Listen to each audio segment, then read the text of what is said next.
Hermione put her fingers to her lips and set off towards the end cubicle. When she reached it, she said, "Hello, Myrtle. How are you?" Harry and Ron went to look. Moaning Myrtle was floating on the cistern of the toilet, picking a spot on her chin. "This is a girl's bathroom," she said, eyeing Ron and Harry suspiciously. "They're not girls." "No," Hermione agreed. "I just wanted to show them how nice it is in here." She waved vaguely at the dirty old mirror and the damp floor. "Ask her if she saw anything," Harry mouthed at Hermione. "What are you whispering?" said Myrtle, staring at him. "Nothing," said Harry quickly. "We wanted to ask—" "I wish people would stop talking behind my back," said Myrtle, in a voice choked with tears. "I do have feelings, you know, even if I am dead."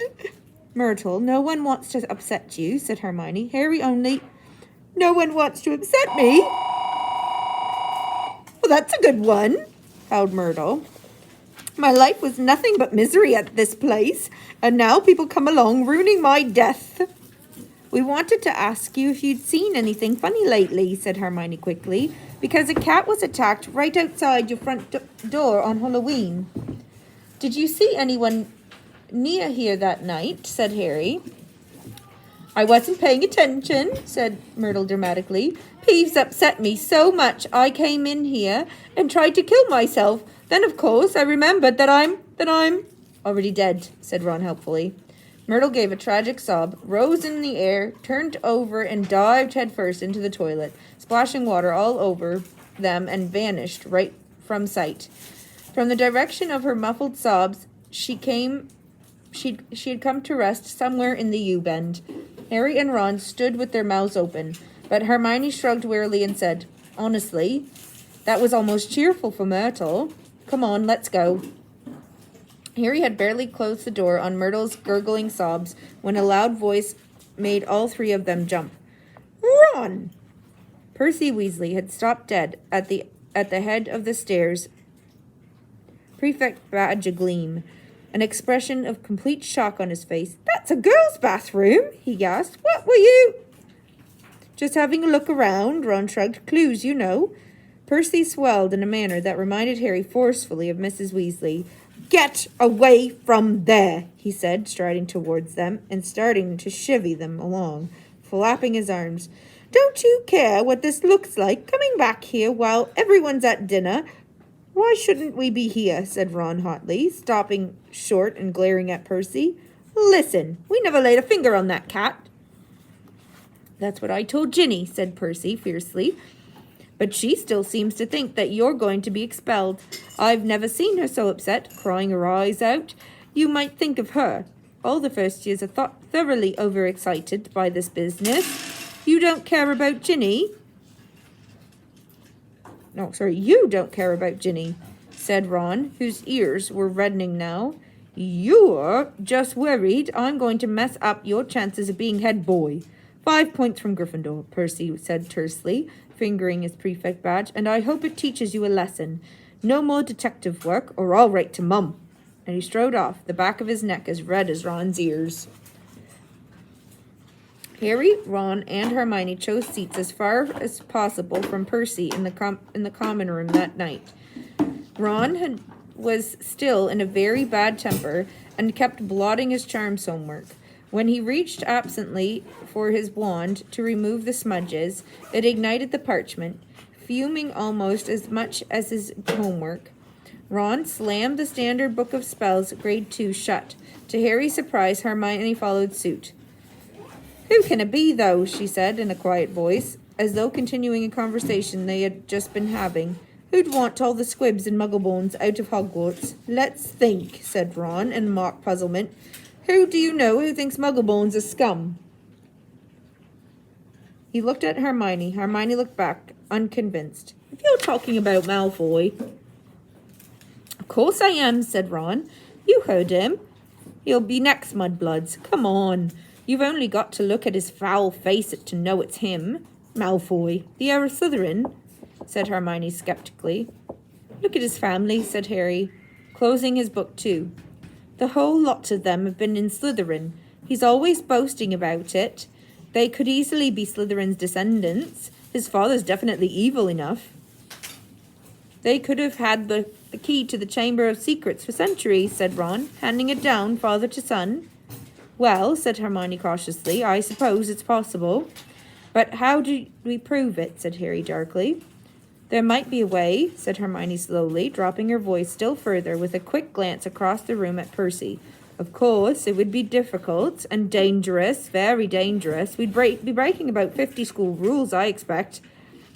If in a month or so you feel like explaining, you will let us know, won't you? Said Ron irritably. All right, said Hermione coldly. What we need to do is get inside the Slytherin common room and ask Malfoy a few questions without him realizing it's us. But that's impossible, said Harry. Harry said, as Ron laughed. No, it's not, said Hermione.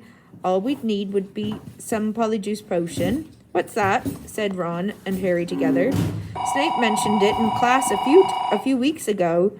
Do you think we've got nothing better to do in potions than listen to Snape? Muttered Ron. It transforms you into someone else. Think about it.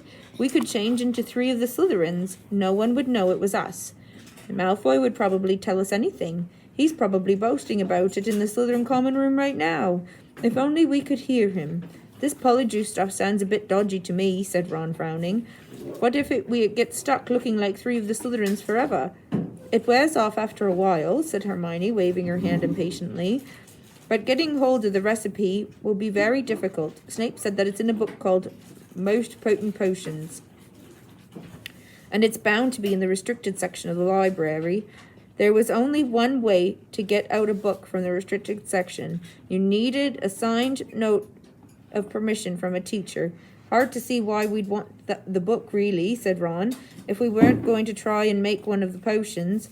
I think, said Hermione, that if we made it sound as though we were just interested in the theory, we might stand a chance. Oh, come on, no teacher's going to fall for that, said Ron. They'd have to be really thick.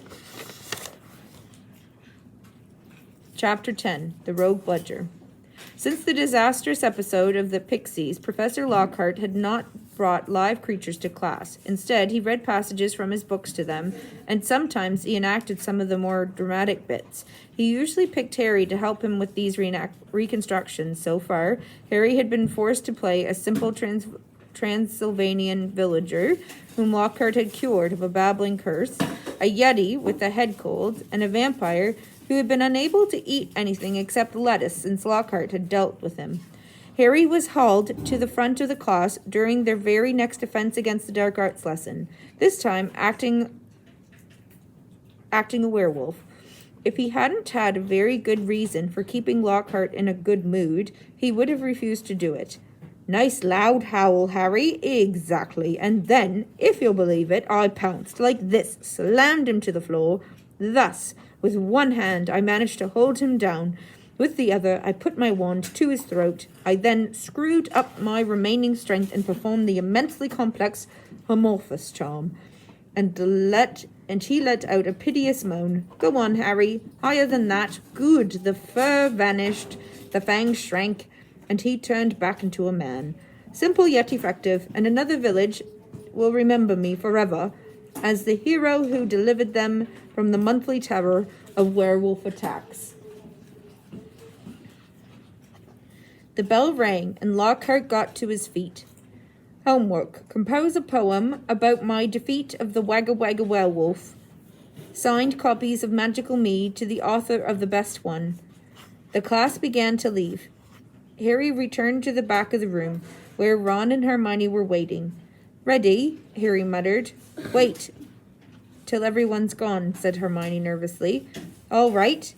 She approached Lockhart's desk, a piece of paper clutched tightly in her hand.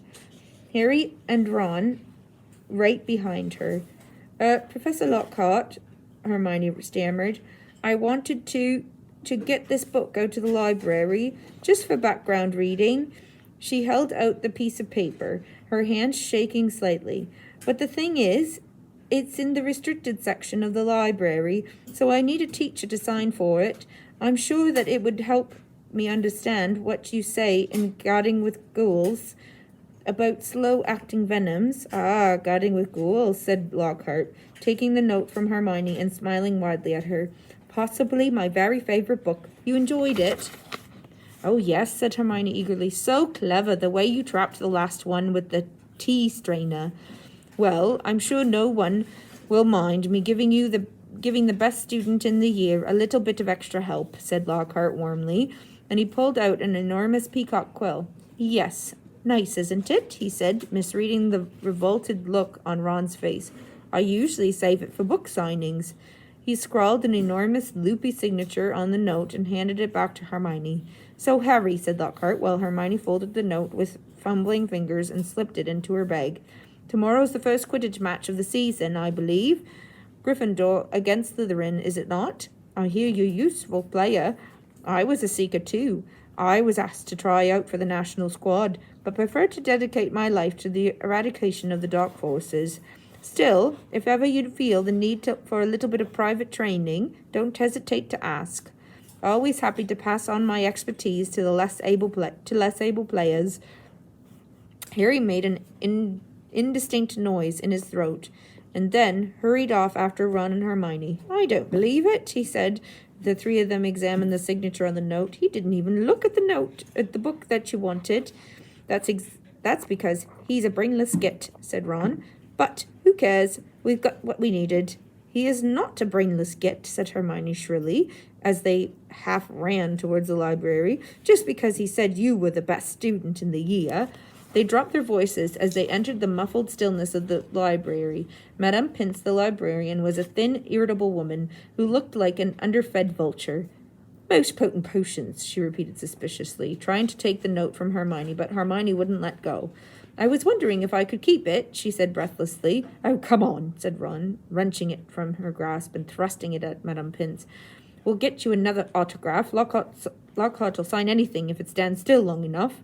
Madame Pince held the note up to the light, as though determined to detect a forgery, but it passed the test. She stalked away between the lofty shelves and returned several minutes later carrying a large and mouldy-looking book. Hermione put it carefully into her bag, and they left, trying not to walk too quickly or look too guilty. 5 minutes later, they were barricaded in Moaning Myrtle's out-of-order bathroom once again. Hermione had overridden Ron's objections by pointing out that it was the last place anyone in their right minds would go. So, they were guaranteed some privacy. Moaning Myrtle was crying noisily in her cubicle, but they were ignoring her and she them. Hermione opened most potent potions carefully, and the three of them bent over the damp, spotted pages. It was clear from a glance why it belonged in the restricted section. Some of the potions had effects almost too gruesome to think about, and there were some very unpleasant illustrations, which included a man who seemed to have been turned inside out, and a witch sprouting several extra pairs of arms out of her head. Here it is, said Hermione excitedly, as she found the page headed "The Polyjuice Potion." It was decorated with drawings of people halfway through the transforming into other people. Harry sincerely hoped